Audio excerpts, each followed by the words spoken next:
by all accounts, he was someone who was a principled humanitarian and internationalist, a very energetic and dedicated foreign service officer, but also someone for whom the divide between the academic world and the world of practice was one to be engaged with creatively, to be regularly straddled.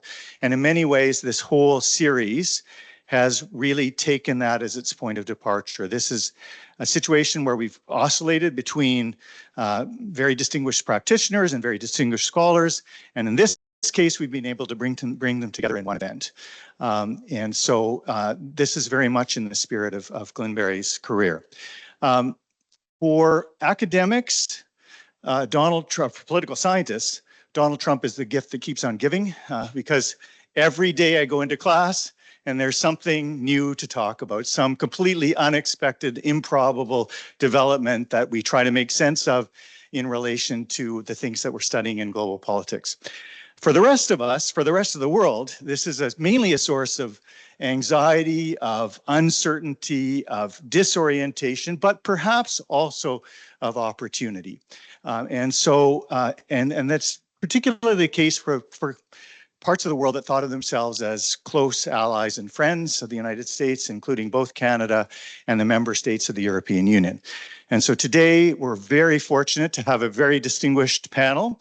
Ross Hornby is on the screen. He had a long career in various dimensions of public service in Canada, but most pertinent to what we're talking about today was the Canadian ambassador to the European Union, when much of the negotiations for the CETA, the trade agreement between Canada and the European Union, was negotiated. So he will be bringing a Canadian practitioner's perspective to bear. Professor Amelia Hadfield is currently the founder and director of the Centre for Britain and Europe, another interesting, sometimes uneasy relationship, and associate vice president for external engagement at the University of Surrey. She is also a Canadian from Atlantic Canada who is now living on the front lines of the European Union. And Professor Oliver Schmidtke is the director of the Centre for Global Studies and professor in the departments of history and political science at the University of Victoria. Oliver, of course, is a European looking at Europe from the vantage point of Canada. So we have a range of perspectives that will be brought to bear. I'm going to turn it over to Ruben Zaiotti, who will be directing people in talking about the past, present, and future of Canadian-European relations. Thank you, David. And yes, welcome everybody to this event. So I'm going to be moderating. Basically, I'll let the speakers speak, but I'll try to make sure they stay on time.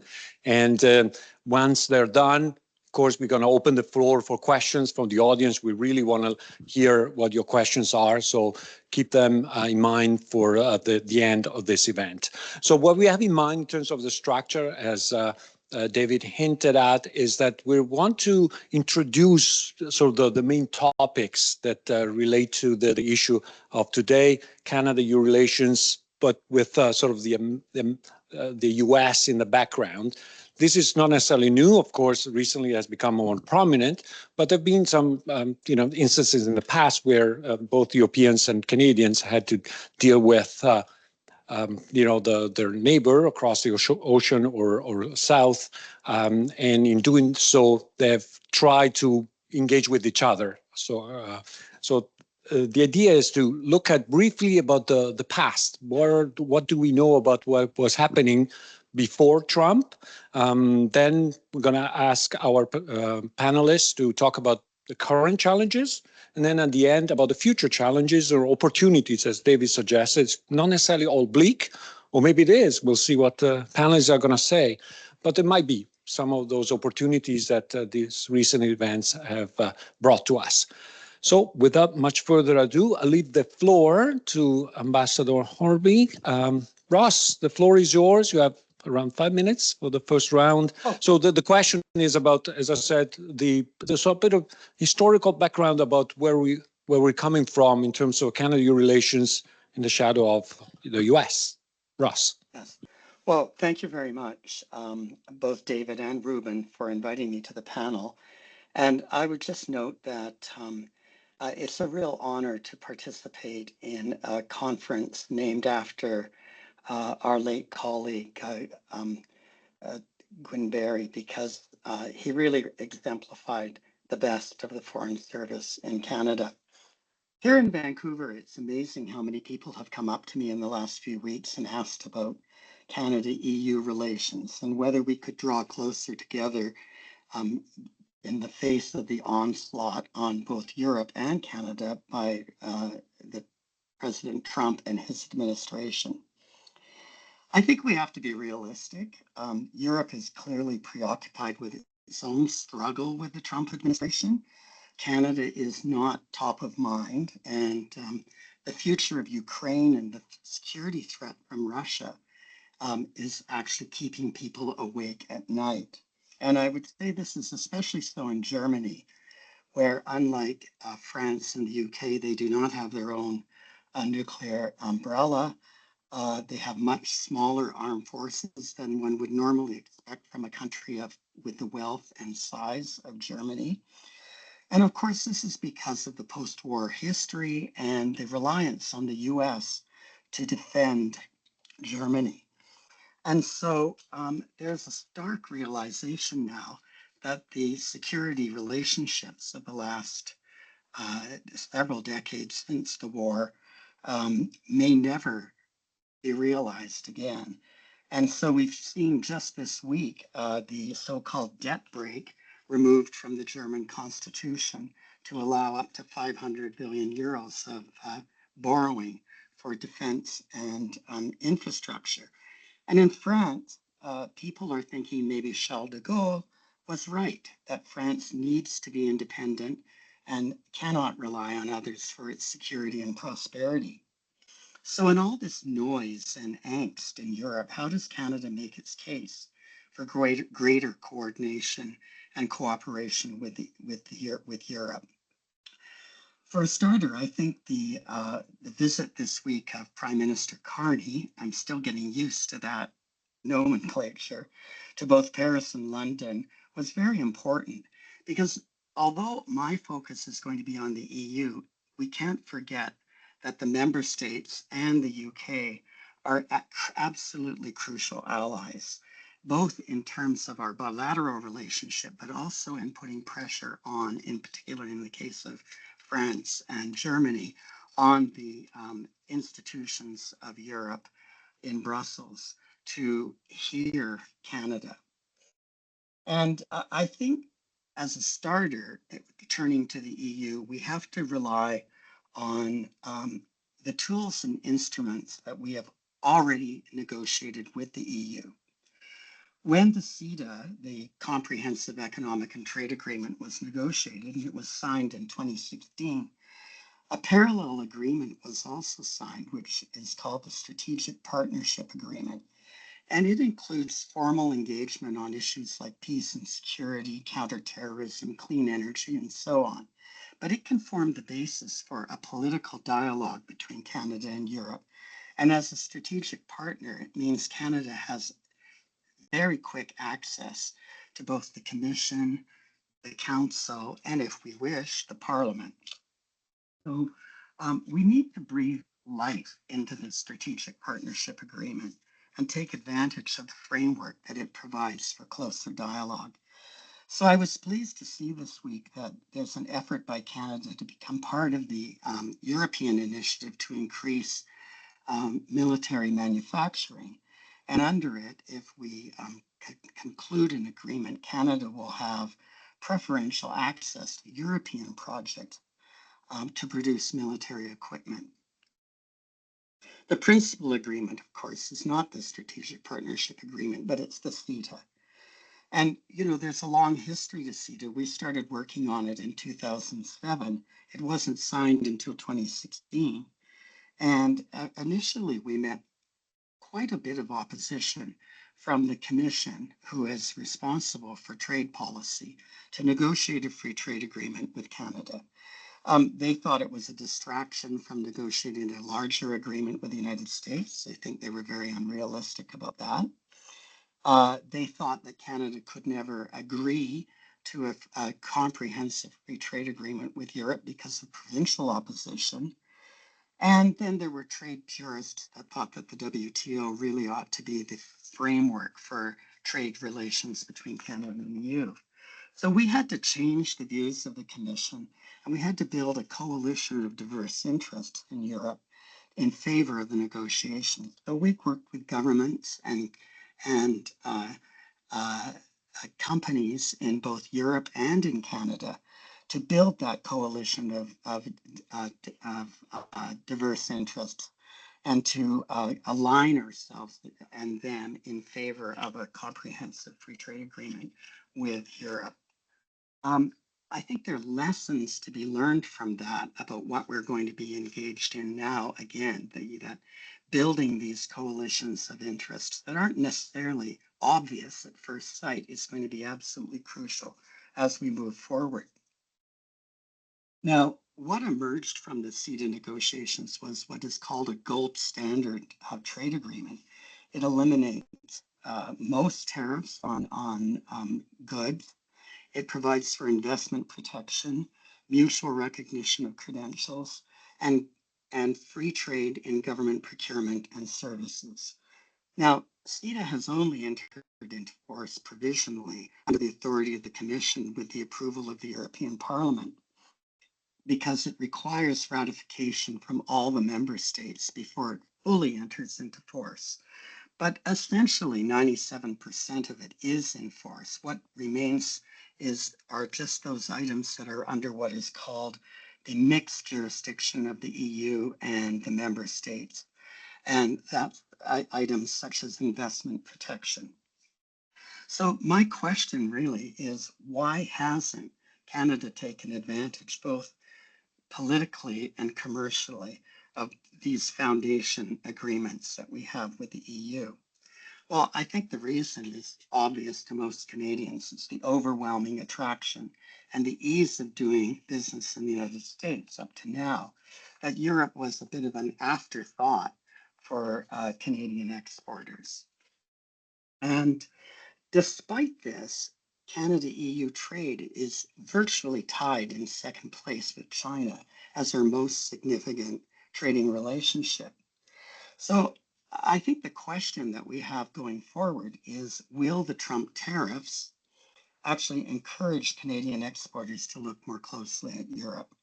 Because tariff-free access to the EU combined with the US tariffs could possibly level the playing field between Canada and the US, eliminating the additional cost of trading across the ocean and complying with a different regulatory system in the EU. Although increasingly Canadian regulations do model themselves on EU regulations because the EU has become an international standard setter. So where can we make quick progress? I think we negotiated significant concessions from the EU, even in the area of agriculture and fisheries. So for example, Clearwater in Nova Scotia is a company that's taken advantage of CETA for market access. But looking, for example, to Canadian beef producers, they have not filled their quotas for hormone-free beef exports to the EU.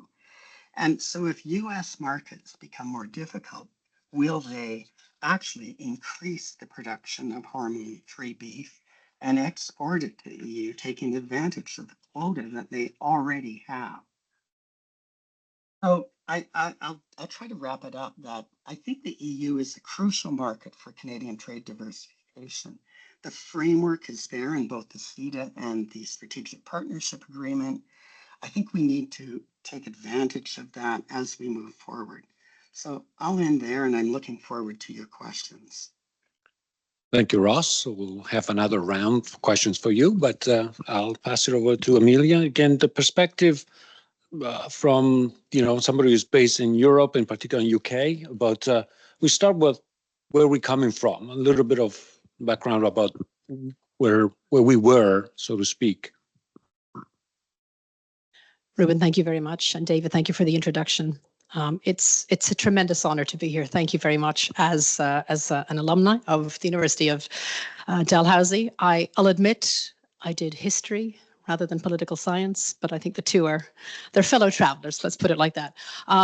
As Ruben knows, I have Jean Monnet etched on my heart.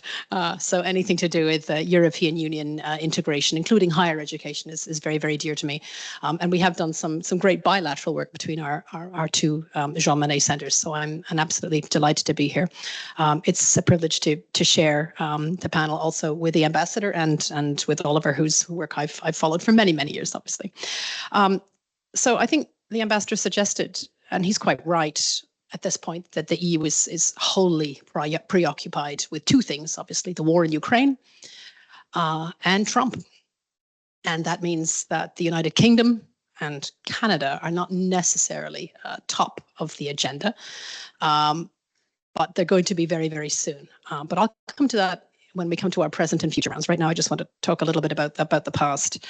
I think, obviously, the past is a construction of a sort of post-Cold War order in terms of security, defense, and market economics. And we have seen this unpicked with astonishing speed in terms of some of the verities, if you like, of what we took for granted in terms of our transatlantic relationship. But specific to EU-Canada, and I know Oliver's going to be talking a little bit more about identity. So I'm going to leave the tricky stuff to him. I've got the easy stuff, and that's just basic politics. But I will talk a little bit about shared values and multilateralism. Obviously, the EU and Canada are and remain incredibly close in terms of their respect for and support for multilateralism. And for me, that's the sinews of international governance. They're strong believers in regionalism and also in federalism as well. And this is a lesson that came early to Canada, but rather late to Europe, because I think it sort of grudgingly entered some of the union constructs. And not every member state is particularly happy with the sort of dirigiste approach always of Brussels as well. But the hub and spoke relationship that has arisen, I think, is one that's familiar, even if it's not always beloved in Canada and the European Union. So they both strongly support democratic governance. They strongly support human rights. And they have an innate DNA, if you like, that's written into multilateral institutions like the UN itself, whose charter they both abide by, the WTO and NATO. And we'll come back to NATO soon. And of course, Canada is the first, as the ambassador is reminded, is the first country to sign a strategic partnership authority, an SPA, with the EU in 2016. So they're strategic partners in a way that puts Canada really top in that very prestigious pecking order. And it has enhanced their friendship and their cooperation on political security and human rights issues. Now, they have diverged, of course, in a number of areas. And for the political scientists, this is when things get interesting. And Canada, of course, has taken a rather stronger stance against China, for example, particularly after the Huawei arrest and in a variety of other issues here in this country and subsequent diplomatic tensions. The EU has a more pragmatic approach, a more cautious approach here. It has attempted to balance its enormous trade interests with China on the one side, with human rights concerns on the other. Now, your high representative or vice president, HRVP, which is the very top of the European pecking order, as far as I know, and the ambassador can correct me, will always take the private opportunity to speak to the Chinese counterparts on human rights issues. But the overarching thrust, let's be clear, is generally positive trade relations. It's a difficult tightrope to walk. Certainly, Canada and the European Union support sanctions on China over human rights abuses in Xinjiang province. And Canada, however, I think has pushed harder and faster for a more confrontational stance. If trade goes belly up with the United States, it may be a different rationale that we're looking at vis-a-vis China. But again, perhaps that's for the next round. In terms of Russia and the Ukraine, Canada and the European Union have both strongly supported Ukraine. And this was not just with the invasion in 2022, but actually the annexation of Crimea in 2014. But if you go back, the invasion of Georgia in 2008, I think we tend to forget that one. That's certainly not where it all began. But that's an easy one to brush under the carpet. And Canada was very, very clear that it was firmly opposed to Russian action there. Canada has has had historically very close ties with Ukraine. It's got a large Ukrainian diaspora spread across the country, and it has provided extensive military and financial aid, which is incredibly important. And some EU countries, specifically Germany and France, I think have been hesitant to take strong measures, but they have aligned more closely with Canada's stance vis-a-vis Russia, vis-a-vis Ukraine as well. And then finally, in terms of NATO and defence cooperation, in a sense, Canada sort of strikes out more quickly, having been a founding member of NATO. And the European Union has come to defence very, very late, largely because of NATO. NATO has provided the collective security agreement that has allowed Europe actually to focus instead on things like prosperity and structural funds, and actually pulling the region together as a whole as an economic weight, if you like, as an economic and very prosperous zone, while leaving all the heavy lifting, if you like, to NATO. But that road's run out. And we'll talk, I'm sure, in the next couple of rounds about what the next steps are. It also leaves Canada in an interesting position because absent American leadership in NATO, there are only one or two other options. One is the United Kingdom and the other is the European Union. And the third is a sort of unwieldy combination of those other two. Certainly, Canada has expressed interest in closer partnership. It has always advocated for better relations between NATO and the European Union, but it has been quite critical of what it views as a rather laggardly approach in terms of European security and defence, siding in this case with the United States. So Europe is not always quite sure what it prefers to listen to when Europe starts talking about security and defence. When the 1998 Saint-Malo Treaty was signed between Chirac and Blair, which was the first step, if you like, towards actually solidifying Europe as a common security and defence partnership, Canada was very, very pleased and very supportive of that. But it still thinks that Europe has dragged its feet in terms of its own security and defence autonomy, and also building a sort of core European home within NATO. So I'll stop there and then we can move on. Thanks. Thank you. Oliver?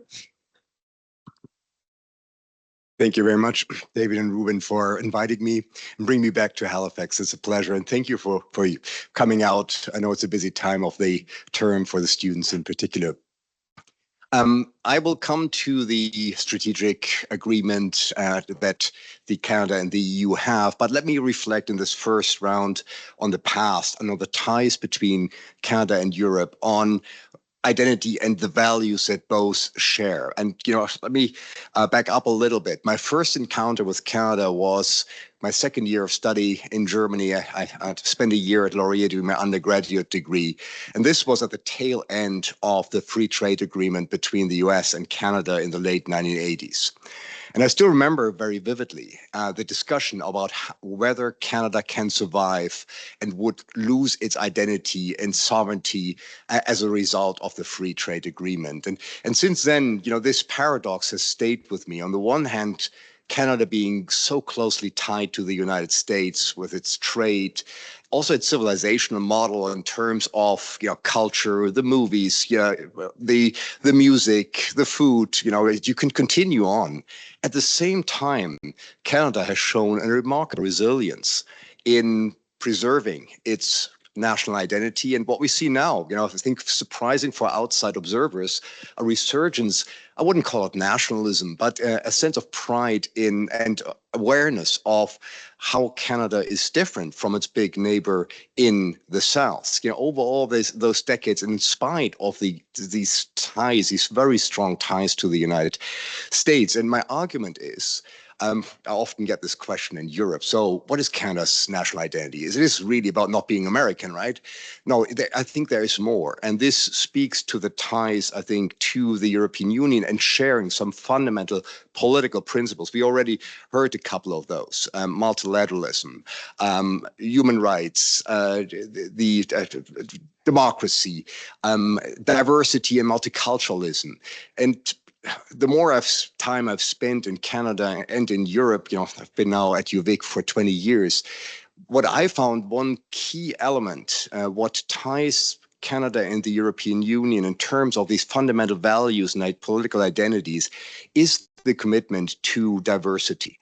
And let me back up. It's not only about, you know, the salad bowl versus the melting pot metaphor that, you know, is a way differentiating the US and Canada. I think there's something more fundamental. I think once you have this internal diversity in terms of linguistic groups, immigrant communities, indigenous traditions, you build a different kind of political community that is inclusive and that carves out spaces for those who want to have a voice in defining this community. There is no overarching and very powerful push towards a national identity that integrates everybody into one narrative. And you might recall when Prime Minister Trudeau in 2015 spoke about Canada as the first post-national state.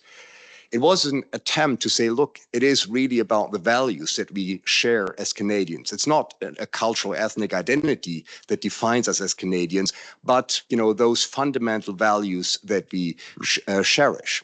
And if you look at the European Union, you could describe it also as an attempt to build a kind of a post-national form of polity and democracy at the European level. Strong commitment also to what they call subsidiarity, to leave it to the smallest unit, the federal structure.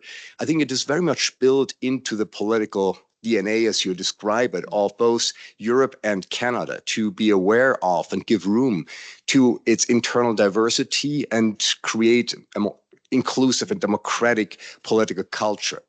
And I think if you then look at the strategic partnership agreement that we have between the EU and Canada, there is this shared commitment. It's not only about trade, but this is really looking at fundamental values, both internationally, multilateralism, how do we solve conflicts in the international arena, but also internally. What is a democratic polity? And how can we create a more democratic and exclusive community? I think this is a basis, if you look, you know, the past, something both fundamentally share. All right, Ross, your turn again. At this point, I would say probably because, question of time, I would fall to the present and future. But if you can think about what are the current challenges facing the relationship between the two sides, Canada and EU, but in particular, what you think could be the opportunities that this relation might have given the current political climate? Okay, well, I think I already talked about what I would hope would be the future, which is breathing life into that political relationship and actually taking advantage of the market access that we have already negotiated. But that is a huge challenge. And so I think we have to, in the first instance, within Canada, pull together and sit down and really have a serious discussion at various levels, both of government and of the business community, in looking at how we take advantage of those opportunities that are sitting there. You know, we just haven't been able to do that up to now. And so I guess my principal question is, will this threat from the Trump administration actually cause us to sit down and do our homework and pull together? And I'm cautiously optimistic that at least some of that is starting. And as Oliver indicated, and Amelia, there has been a kind of pulling together of national pride, of an anger also at the threat that is coming from the United States. But we have to move beyond that. That makes you feel good temporarily, but there's a lot of work that has to be done. And my concern is that up until now, we just have not had the attention span and the compelling need to do that work. And it applies not only in the area of commercial relations and political relationships, but also the security relationship.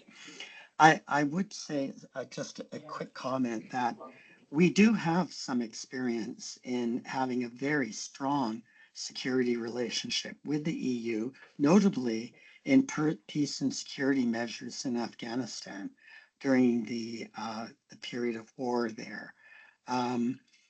We worked very hard with both the Council and the Commission to get the EU to fund activities in the field of peace and security, society building measures in Afghanistan. And I think that sets a good precedent for some of the work that we need to do in the future. And yes, Europe can be criticized for being a laggard, but people in glass houses shouldn't throw stones.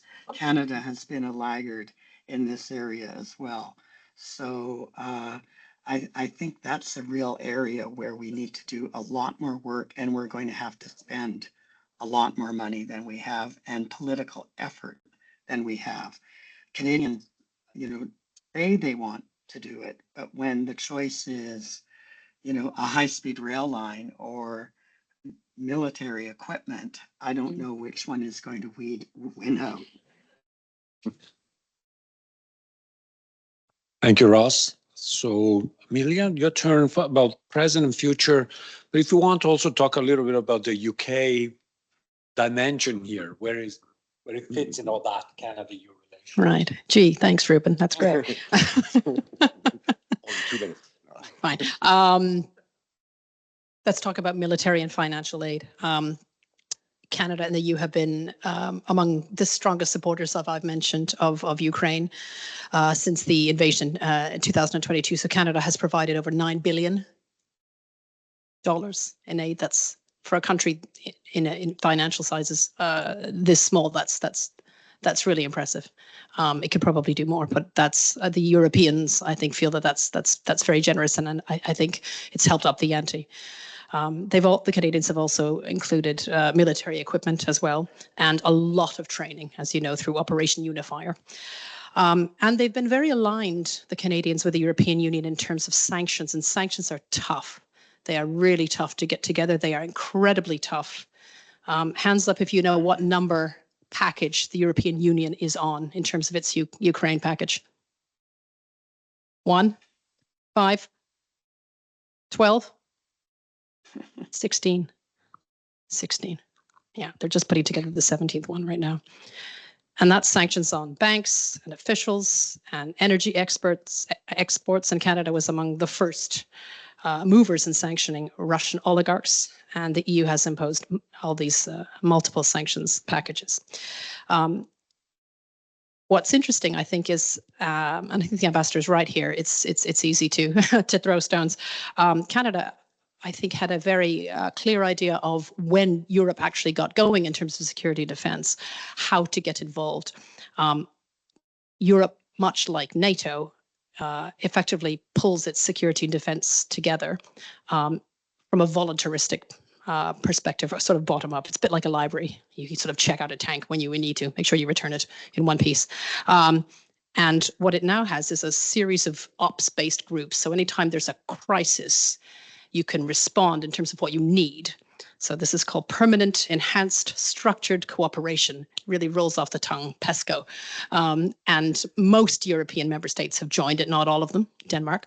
But now it's open to third parties, including Canada. And Canada stepped up and joined in 2021, making the United Kingdom look pretty bad in the process, having left the European Union, but also wanting to, align in terms of security and defense. So Canada actually made it easier for the United Kingdom to rejoin some parts of the European security and defense architecture by stepping up, along with Norway and the United States, in joining PESCO. Keep PESCO in mind, because I think when we are looking to reconstruct and rebuild Ukraine, the idea of a reassurance force, I'm not sure if that's going to fly. But an ops-based PESCO mission, that might. There are already 1 or 2 missions in Ukraine under precisely this flag. This is a more credible brand I think it's more likely, especially if it's multilateral and multinational, that this will be part of the peacekeeping force going forward.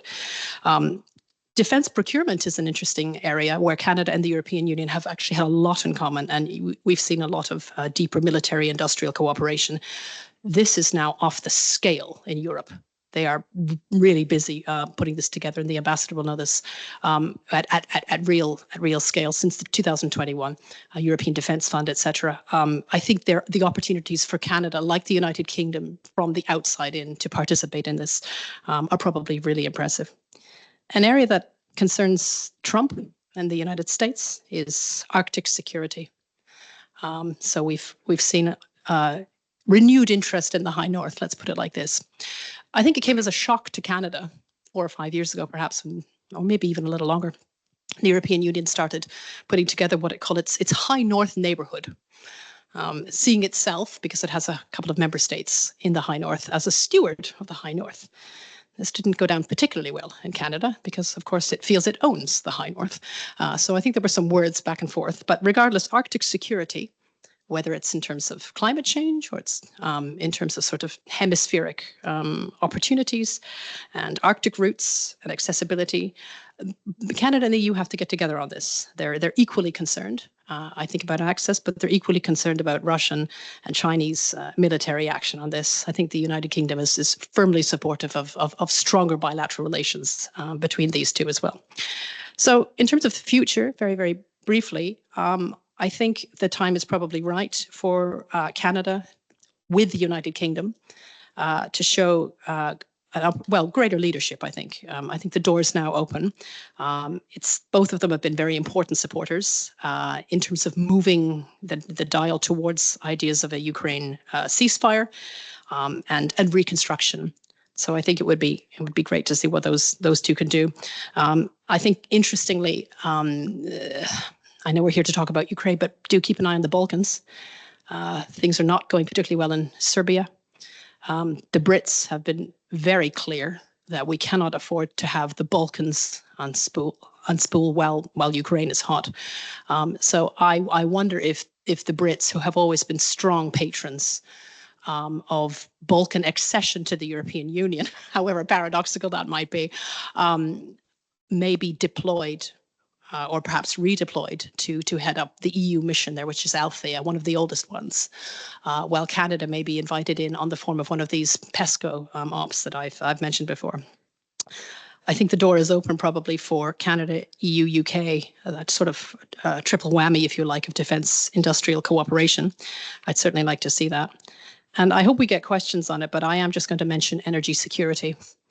One of the quickest responses I've ever seen from an organization as big as the European Union is something called Repower EU. So the first thing the European Union wanted to do is shut off the pipelines instantly to stop the vulnerability and the reliance on Russian gas, Russian national gas and oil. And they wanted to do this at a stroke. And within a year, they'd gone from a 70% reliance on Russian gas to 8%. Now that 8% is going to be really, really difficult to get rid of, but that's actually quite a shortfall, and I think you'll agree with me on that. So what has taken its place? It's been Canadian liquid natural gas, Qatari gas, Algerian gas, and above all, Norwegian.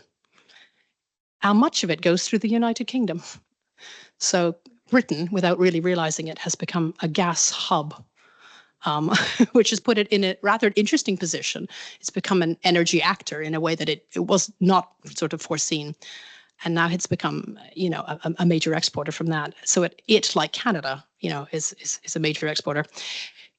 The UK is nowhere near being energy independent, where Canada almost nearly is. And so is the United States. So they have a lot in common from that perspective. Canada can continue to assist the European Union as the EU continues to push back and almost permanently shut off, cauterize, if you like, that link in terms of natural gas. But it's a bit of a gateway drug. What's going to happen in the next 20 or 30 years? Something has to take its place. It's not nearly far enough ahead in terms of nuclear power renewables. So it's going to have to think very, very carefully about what that looks like. And if you are rebuilding an energy infrastructure the size of Ukraine have a look at how many pipelines go through Ukraine. You're going to need a plan. Thanks. Right, let me continue this thought on shared challenges. And I think Canada and European member states are in a very similar position and also bind to respond to both international challenges and domestic ones. It is as middle powers, as those relying on soft power. And it's not by accident that Mark Carney in his first trip went to Europe and sent a message indirectly to Trump saying, I want to meet with my trustworthy, reliable partners, not going to Washington first. And I think there is a growing recognition that Canada will have to rely on its partners on the European continent. And also, you might have seen what he also said was Canada is the most European of all non-European states. So underlining this sense of fundamentally shared priorities and values in this respect. And if you think about, the international crisis and the Trump's determination to undermine, in a way, the international order that has characterized the decades after the Second World War, undermining international organizations in their authority, and also questioning probably the core of the collective security in the Western Hemisphere, NATO, this has triggered a real, almost existential concern in the European context. Probably we haven't realized to what degree this has thrust many member states into this sense. We've been naive, we haven't done enough, and now we are without any reassurance that Americans would actually come to the defense of the European continent. And you could say the Europeans have slept a long time, not doing their part. But if you think about what brings Germans to give up their debt limitations, in particular an incoming conservative social democratic government, it is this sense of a fundamental challenge to the security and even an existential threat. And even Mark Carney, when he speaks about a war cabinet, and I think there is this growing sense that something fundamentally has changed. And let me cite Antonio Gramsci. He said, the old world is dying, but the new order has difficulties coming into being. We don't know yet what this new world order is going to look like, where it seems the United States steps back from a leadership role in the Western community, but it will create a lot of uncertainty. And Canada and the European member states might be a dying species in terms of the commitment to multilateralism, to the UN system. It seems we are in a time where the big powers divvy up the world into respective spheres of influence. And, the smaller actors who can't rely on particular military power will be sidelined in this game. This has been a long time coming. I think it started under Obama that the US lost interest in Europe and said we no longer can commit those resources to Europe. But I think it has come now to a breaking point in which it becomes very clear that Canada and the European Union need to look into developing a collective strategy to respond to these new security threats. But it's also domestically. Think about the Economist has just come out with its democracy index, right? And you see a great rise in authoritarian regimes around the world. It's a real, just think about what just happened in Turkey, but you can go around the world, and clearly the United States doesn't intend to be a leader in protecting the so-called free world. So we see major challenges to democratic rule in terms of quality, but also the spread. I grew up in a period of great optimism in the 1990s, and this sense of liberal democracy will spread around the world. I think this has come to an end. So the defense of fundamental democratic rules, this will be another challenge where I think Canada and the European Union can collaborate. Clearly, there's also trouble in the European Union. There are member states where you have right-wing populism on the rise as well. But I think in terms of fundamental defense of those values, both can act together and should act together. You might have seen also a discussion that I get when I finish teaching my classes on European integration. Canadian students come up to me and say, can't Canada join the European Union? Then we look at the map and, European Union from Vilnius all the way to Vancouver, geographically, it's an interesting idea, but you see the urge to at least entertain closer collaboration. I think membership is a far-fetched idea, but you can see the urge to at least think about it. But there could be the deepening of what we have in place. CETA and the strategic partnership, they haven't been exploited to the degree that they deserve, right? It has, to be honest, I think Canadians and Canadian elites only wake up to the idea that they really need to diversify their economic trade relations, that the dependence on the United States has been basically accepted as a given. And we're now in a new period where, maybe, looking at alternatives in terms of international trade is far more urgent. And, you can think about an association agreement, a bit along the lines of Switzerland and Norway. There are different ways of looking at this, but you could see strong alliance. And I think this might be one way that going into the future where collaboration could be international security, energy, but also domestically, the defense of liberal democracy as a cornerstone of what makes us strong and is so crucial to our political identity. Thank you, Oliver. So with that, we have concluded the round of presentations. So join me in thanking the. But now comes typically the best part of these kind of events is the questions from the audience. So there's a microphone there, and Erin's going to give you the microphone for questions. So again, if you have questions, it could be to one of the panelists or all of them. Try to be brief, please, but don't be shy. Pretty sure there are lots of questions. Anybody want to break the ice, please?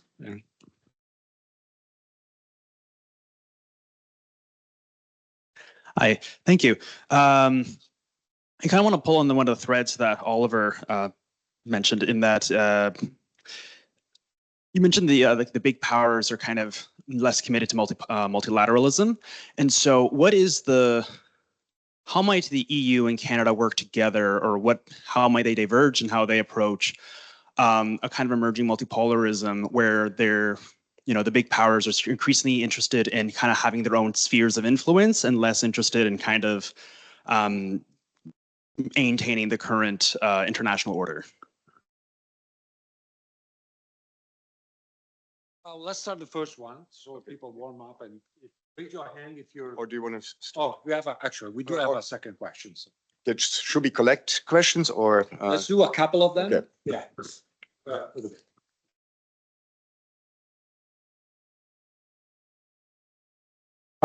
I have two questions. One is the response to BRICS. And then the other one is if I believe the UK is currently not in love with the EU. If they fall back in love, does that by default bring Canada back in, since Canada technically is a colony of the British Crown?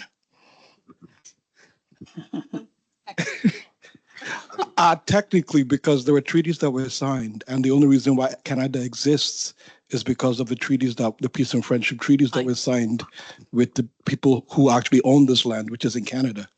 So the agreement of Canada, even the Prime Minister of Canada doesn't swear allegiance to the people of Canada. He swears allegiance to the King of England. So I always wonder why. So technically Canada is already there, but just not there because Britain and the EU are no longer in love. So those are my two very simple questions. Thank you. I'll take a whack at that one first. And of course, we need to bring the ambassador in. You're right about emerging multipolarism and how to tackle it. We've already, I think you mentioned as well, both of you have the zones of influence. Let me just take that a little bit further. I think where Trump is going, I'll refer to that, if I can, as sort of hemispheric hegemony.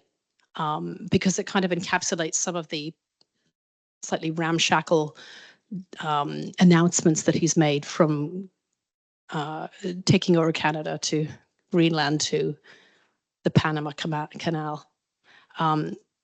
He's doing one of two things. Either he's sort of reconstructing a new east-west block, if you like, or a new north-south block. And he's giving himself access and areas and pinch points. And by doing so, he's dividing the world up into zones of influence, which is it's a fairly typical political science concept. But to see it actually done in practice is rather unusual. So if you've got the United States as the first, pole, if you like, and China and East Asia, but China effectively is the regional hegemon there, and presumably Russia as the sort of Eurasian hegemon. That seems to be the natural outcome of what this chopped up zones of influence is going to be like. The natural pushback has to be Canada finding an alliance with the European Union and deepening it. I thought Oliver made a really interesting point about how close the UK and Norway are. They're both on the outside looking in. If they can kind of refall back in line or back in love from that perspective, that's interesting. What you're looking at is they're third parties, I suppose, in legal terms. And I heard an interesting discussion in Brussels at the end of last week saying, kind of like, don't sweat the small stuff. It's actually quite powerful to be on the outside working your way back in, which is great news for the Brits. So to be a third party to kind of renegotiate identifies your areas of weakness, but your areas of strength and your areas of commonality. So I think there is something to be said for, whether it's from a trade perspective, it's sort of trusted trader, or if it's from a geopolitical perspective, it's identifying those areas of strength and saying, actually, we can align with you on that. And for me, from this, at least the security and defense perspective, that would be something like PESCO. If it's from the energy security perspective, it's identifying what do you need and what can we give you.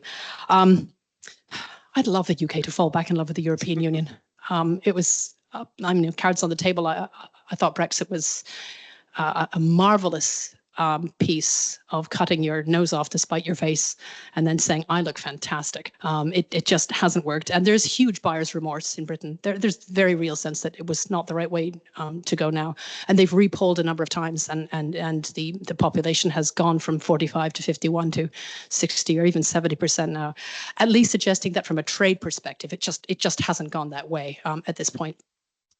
Now, I'll be honest, we're in the heyday still of the still newish Labour government, and they are being extremely careful. They've already been pushed back once by the European Commission on very small things like youth mobility movement. So they're having to walk very, very carefully. But, and I say this with real poignancy, Ukraine has helped Britain to put the wiring back in. It has allowed Britain to show security and defense leadership within NATO, but also within Europe as a whole. And that's the worst possible way to kind of redo integration light. I think we have to redo the conversation in terms of pooled sovereignty. And I take your point about, who owns who in Canada and the rest of it. Something that the Brits really found difficult was the concept, ironically, of Schuman and Jean Monnet, of pooling your sovereignty, of saying we're happy for other people to do some of the decision making on difficult things like trade and investment, but there are some areas we're not going to go any further on in terms of security and defense. In the next 10 years, as the potential to rejoin the European Union presents itself and that conversation begins to open itself, Britain is going to have to think really carefully as to whether the European Union offers an existential opportunity or an existential threat, specifically on sovereignty. So your question is a very salient one. Thank you. And, just following up on this, what we see now with Trump and his imagination of the world, multipolar world order, it can be a death nail for the European Union's terms of its influence in the wider world, but it could also be an incentive to be reinvigorated and thinking about its purpose.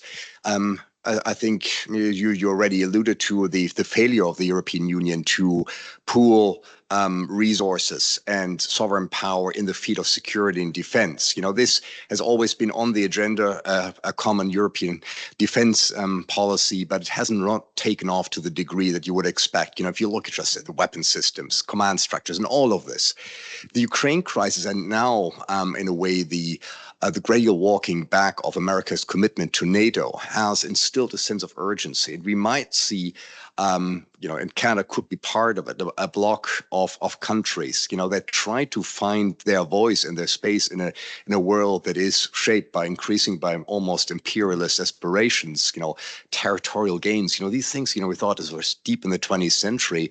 Now an American president thinks about taking over Greenland or even Canada, right? Yeah, so we are definitely in uncharted territory here, but I think it gives an urgency, to those powers who still believe in a rules-based international order, in the UN system, in a particular way of solving international conflicts, right? And I think this alliance could be strengthened, and Canada could find a voice in this concert of those countries, that maybe seem a bit outdated in these times, but I think, hold a critical responsibility for continuing a way of dealing with international conflicts.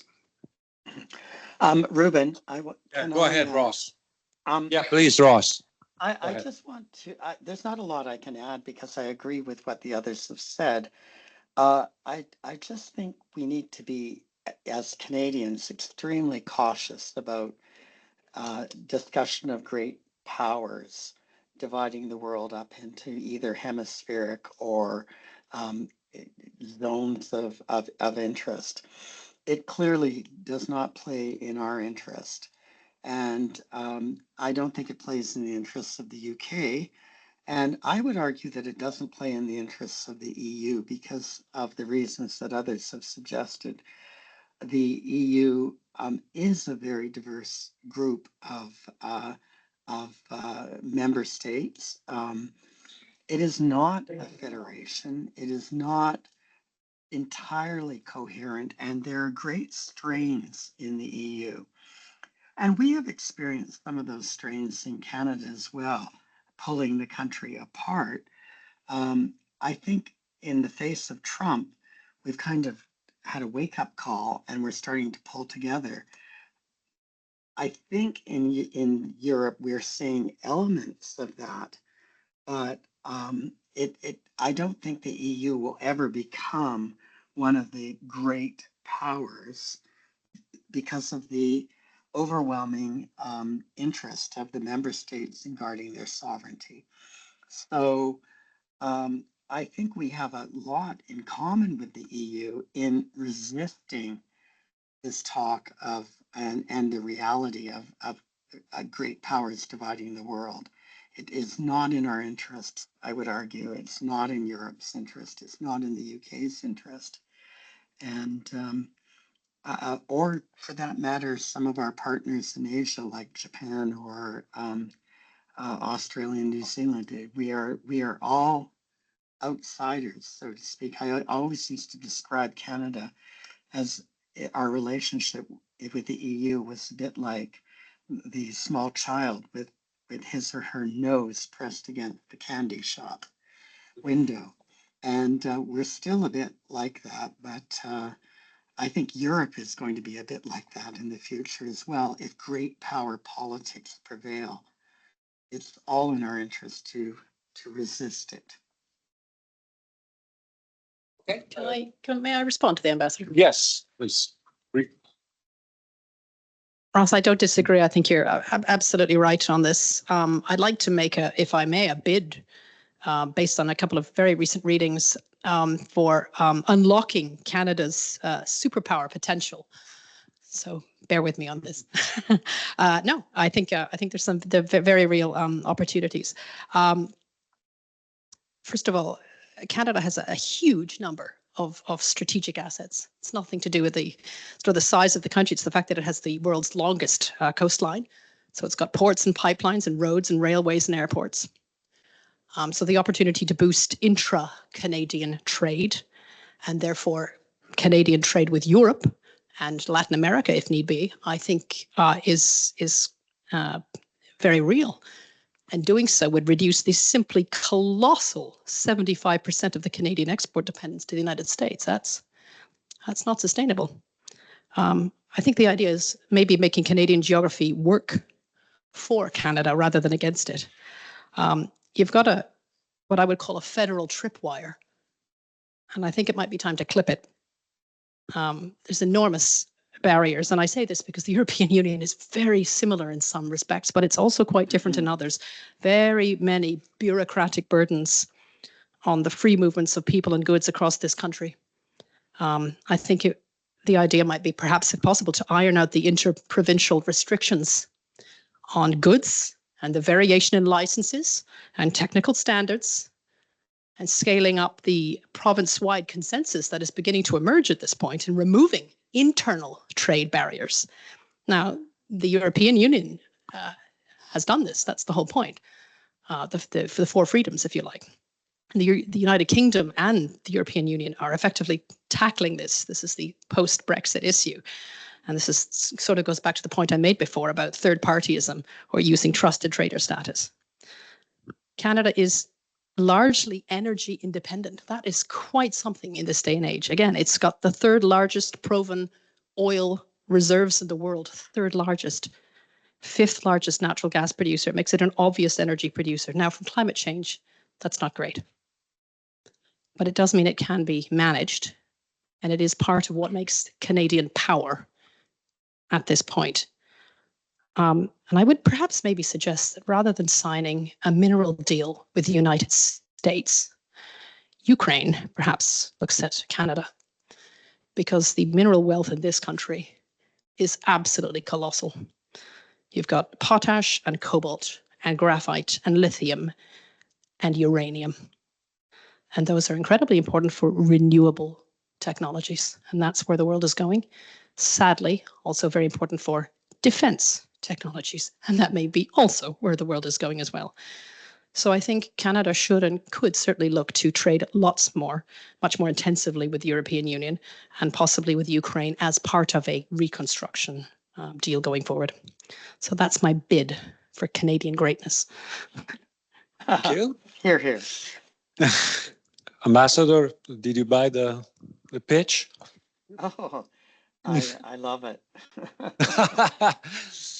Okay, there was a question in the back, Erin. Yep.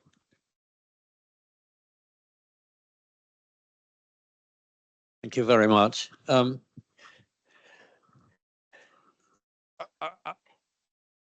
If one listens to what's been said this evening, in some ways it was refreshing that we never heard anyone say either Israel or Gaza. And at the same time, we're located in Atlantic Canada. And the thing which hits me when we're talking about Atlantic Canada is how close, not talking about resources, I'm talking about people, how close Atlantic Canada is in friendships and everything else with the Northeast United States provinces, states. And there's a danger, I think, at the moment of us separating ourselves, as it were, and it's very encouraging to see the way Canada's pulling together as a nation, but ignoring at the same time, look, so we have such close working relationships of all kinds in this country, in this region, with Northeast United States. And whatever we do looking forwards, we shouldn't ignore that and simply focus on some of these other things. But the point I really want to make is a different one, which links again with the importance of people. One looks back at the origins of the United Nations, the League of Nations. There's another organization, if one looks at it at the moment, and I've been looking at the Ukraine situation rather closely, is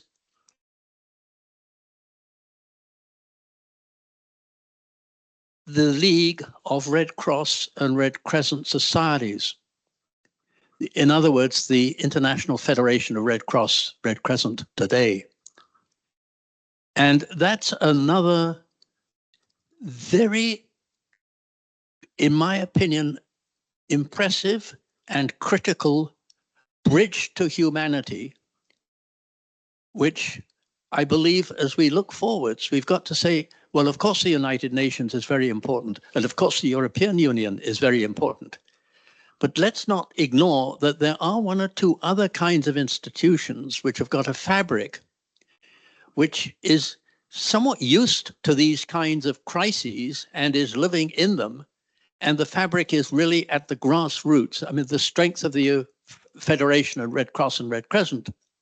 It's not really just what goes on in Geneva. It's what goes on in the small communities everywhere from Ethiopia to Sudan to Ukraine. And I've been in these places and I've seen them. And the more you get into the lower parts of it, the more you realize this is what the world has really got to worry about, trying to encourage to work together and build together, because that's what they really want. I've talked too much. Thank you. There's another question in the back. Oh, two questions, please. Aaron, just one second. Hi, hello. So I just kind of wanted to talk about nuclear technologies, and I was really wondering about like two different aspects here. First, security, as or if the U.S. continues to align more with Russia, is it a possibility in the future that nuclear proliferation in Europe may become a necessity if MAD is no longer guaranteed by U.S. protection, particularly like if there was a nuclear strike in Ukraine, for example. And secondly, on the energy front, I think you touched on it a bit, like how Canada has large uranium deposits.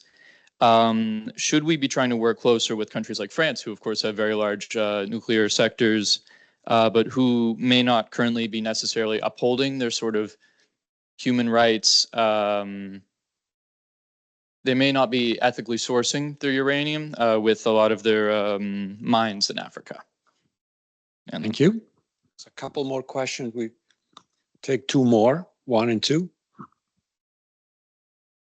So this is going back more to Professor Schmidtke's discussion of values. I know you talked about it in the past tense more so, but my question is, obviously we just had an election in Germany which saw the AfD win the second most votes in the country. That is a huge uprise from the last time.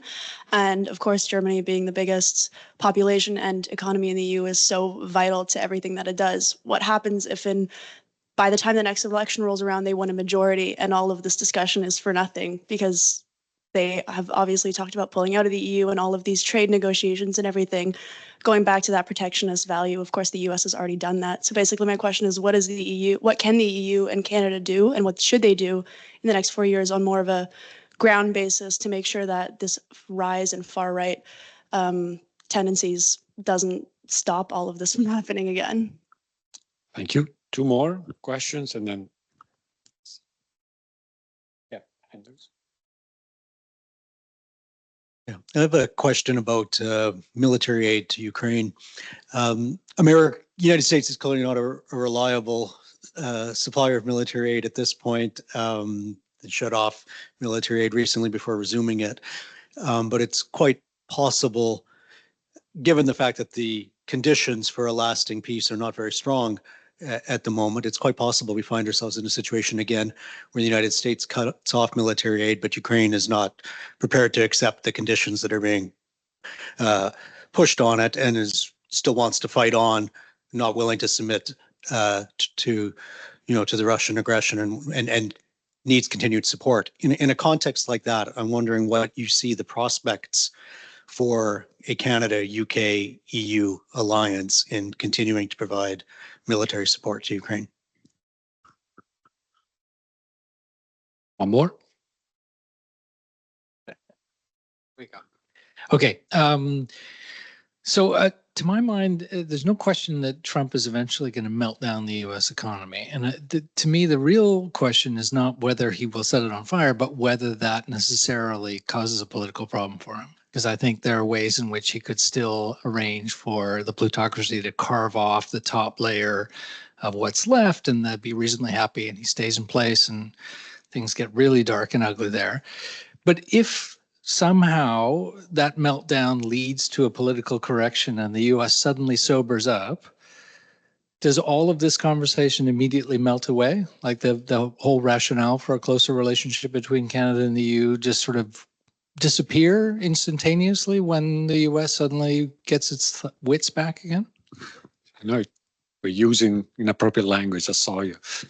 Just kidding, as a colleague of mine. Okay, well, we have quite a few, big questions here to deal with. You have 10 seconds each. I'm kidding, but yeah, just try to maybe select the questions that you feel that you have more to say, Ambassador as well, but keep it relatively short. Do you want to start with, Ambassador, please? Okay, well, just two or three points. One, I think the question about regional alignment between Atlantic Canada and New England equally applies to other relationships that Canadian regions have with their neighbors. And with all this happening in the United States in Washington, I think it's very important to remember that we will have longstanding relations with these regional sectors, but also overall between Canadians and Americans. So let's not throw out the baby with the bathwater. We need to build for a future where we can rely on those that we already have to put pressure on both the administration in Washington, the current one, and potentially future ones, to protect Canadian interests. And I think that's what our embassy in Washington is doing.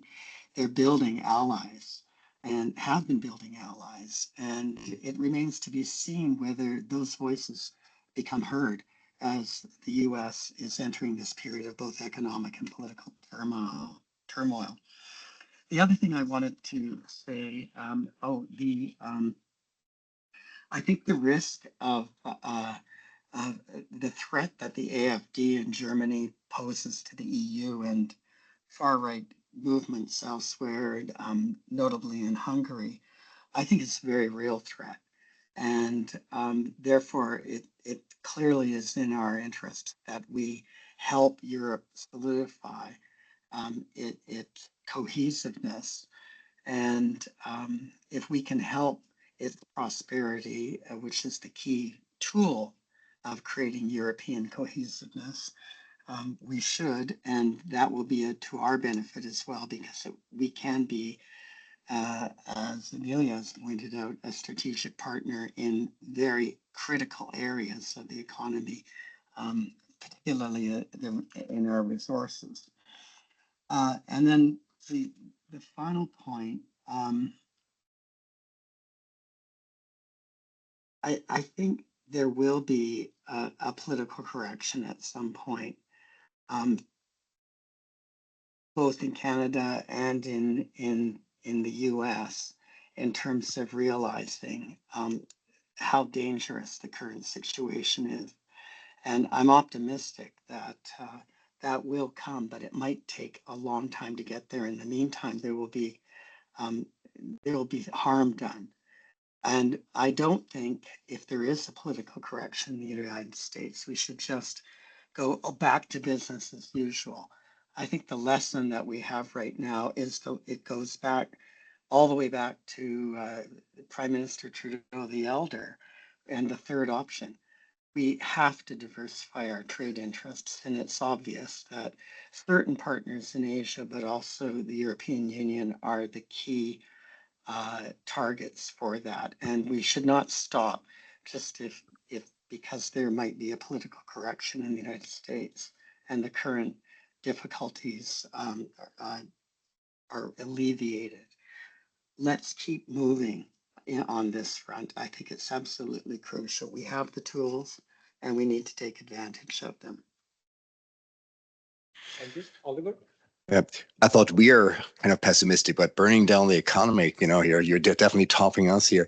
But I think, what we've just heard the comments, it goes really, comes down to the question, how deep is the rift between Canada and the US, Europe and the US? And I still remember, with the last Bush administration, there was, already talk about how deep the friction in the diplomatic relationship between the European member states and the US was beyond repair. And then Obama came. So there is hope turning this around. And probably the gentleman in the back, when you said the collaboration on the ground, between different communities, and there is goodwill, right, on the ground. But I think if you have an elite that poisons the overall atmosphere, it's very hard to get this off the ground. But I think we need to stay with us. But I can definitely see, the challenge, and it is really a matter of how far will, in a way, the destruction of the very amicable relationship between Western countries like Canada and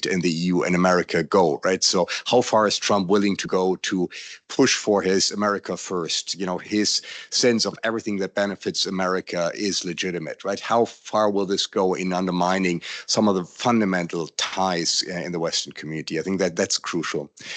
Thank you for the question. How much time do we have? Half an hour about the AFD? No, so that's my field of research. So I could to talk quite a long time about this, but I think it points very much to this critical question of whether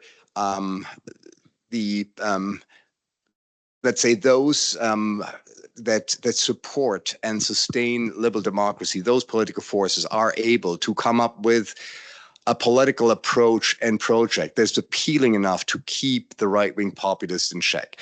So what we have now, let's say Austria, the centrist parties just got into a coalition, but the Liberal Party is waiting in the wings, right? FPÖ to if they fail, they are the ones that will harvest the dissatisfaction.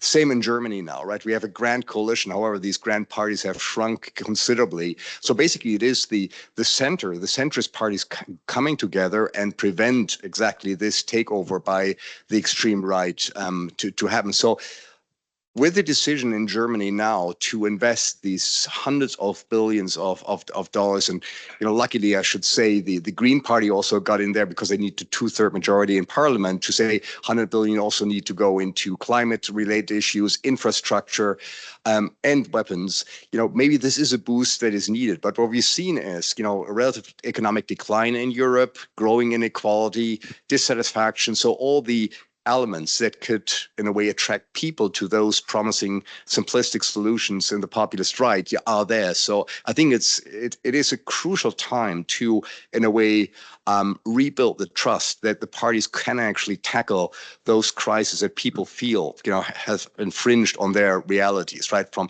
climate to the economy, security. So we really live in extraordinary times in this respect. And I think there's what I've seen in the debates recently, also with the Trump, there's a renewed sense of responsibility. Things need to be done. And so even people who normally don't agree, said, no, we need to come together. A chance for the European Union and also individual member states. Thank you, Oliver.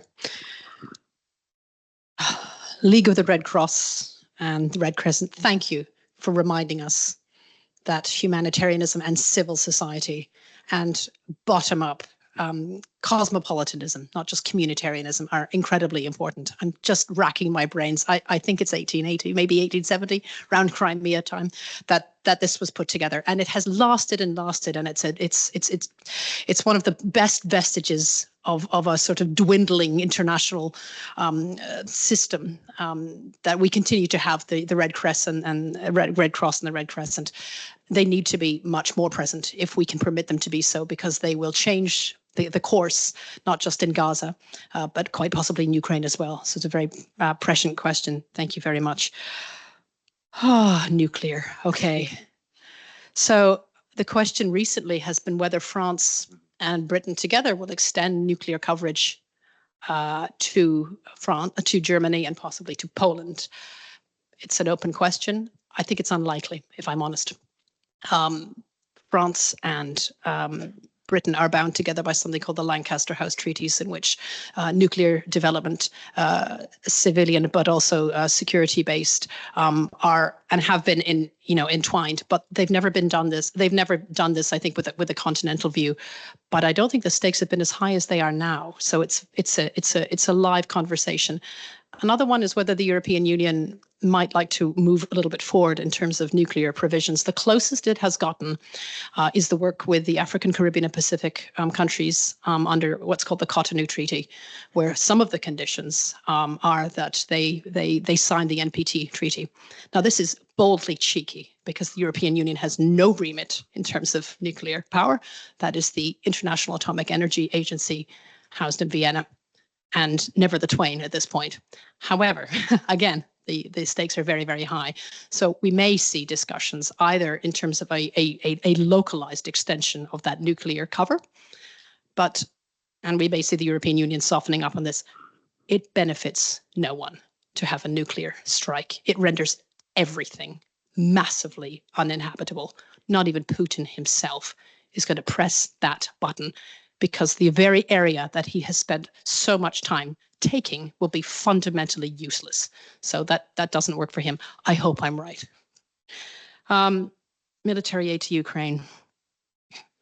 Yeah, if they can switch it off, they can switch it on again. And if they can switch it on, they can switch it off again. I've never seen one country effectively defund another like that, or the international organizations that underwrite it. So I think there is an opportunity for the European Union, Canada, and the UK to pull together what is effectively a coalition of the willing. What I don't want to see is Ukraine forcibly walked towards capitulation. And that's really what's happening at this point. It needs to be a reasonable ceasefire. My worry is that it's a ceasefire and then security guarantees afterwards, and that's pointless, because the latter will be at the expense of the former, and that they won't be worth anything. They won't be worth the paper they're printed on. And then Trump and the US economy. I think they're going to be around a while. I think Vance has got his eyes on the White House. And I think the Republican Party's got their eyes on Vance, and whoever comes out of Vance, after Vance as well. I think America has politically changed fundamentally. I don't know if a change back is possible. It could take more than 2 decades. It could take the length of time it might take the United Kingdom to rejoin the European Union.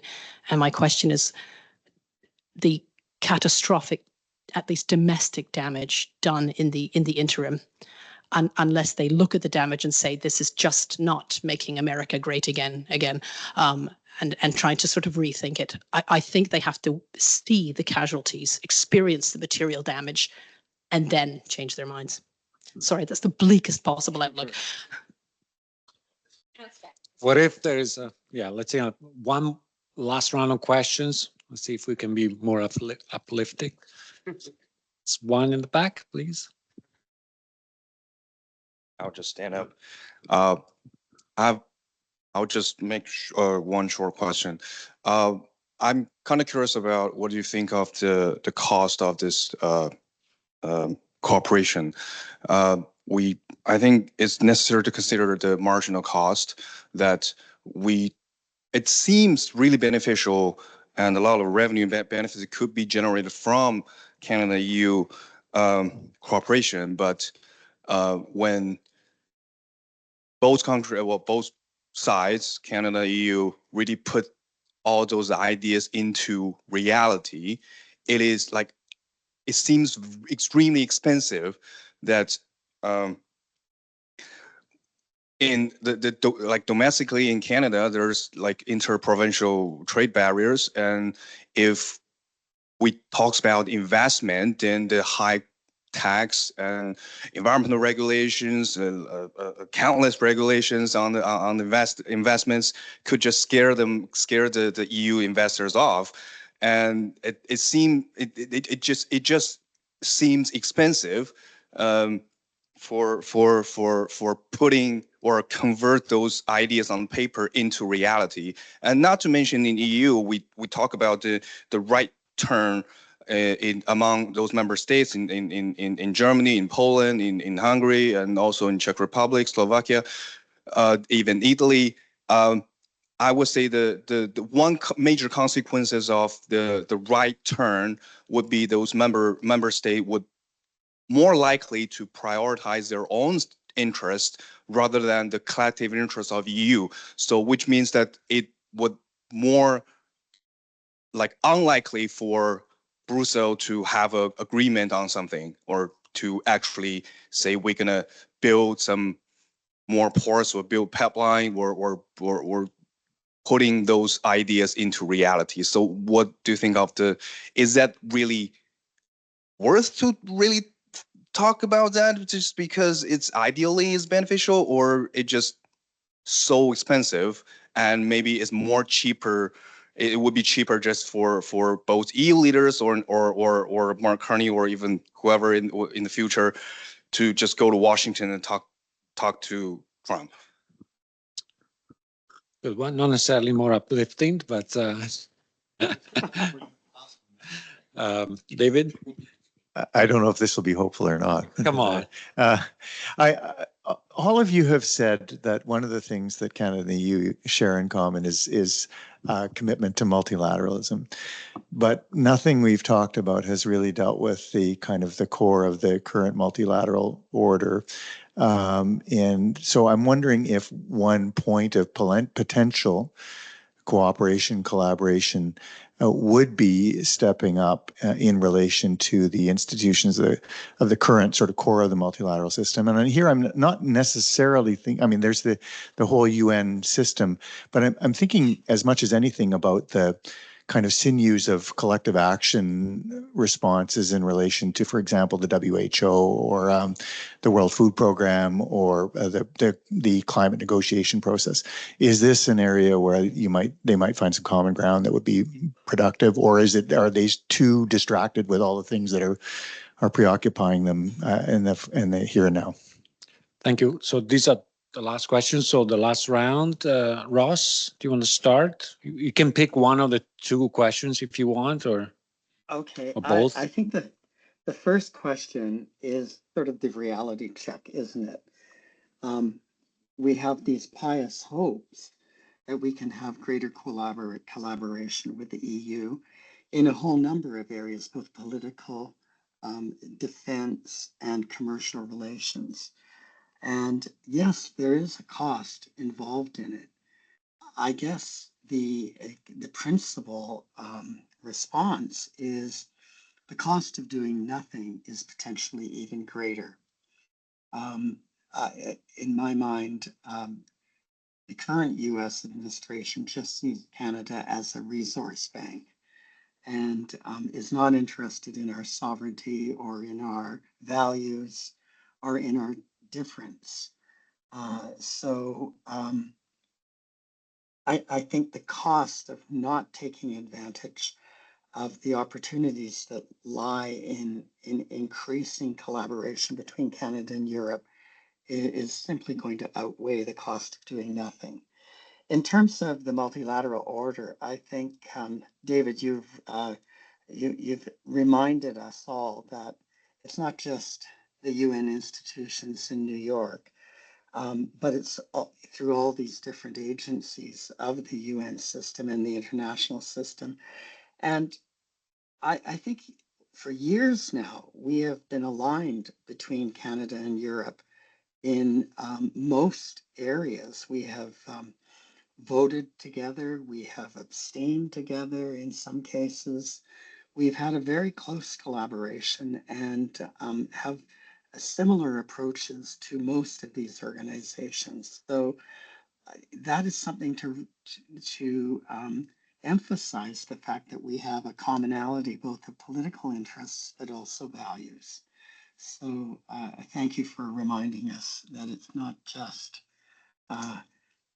the fact that we can't get ourselves elected to the Security Council because the EU dominates the Group B vote. I'll stop there. Thank you. I think the ambassador's done a wonderful job of answering the first one, so I'll just go straight to the second one.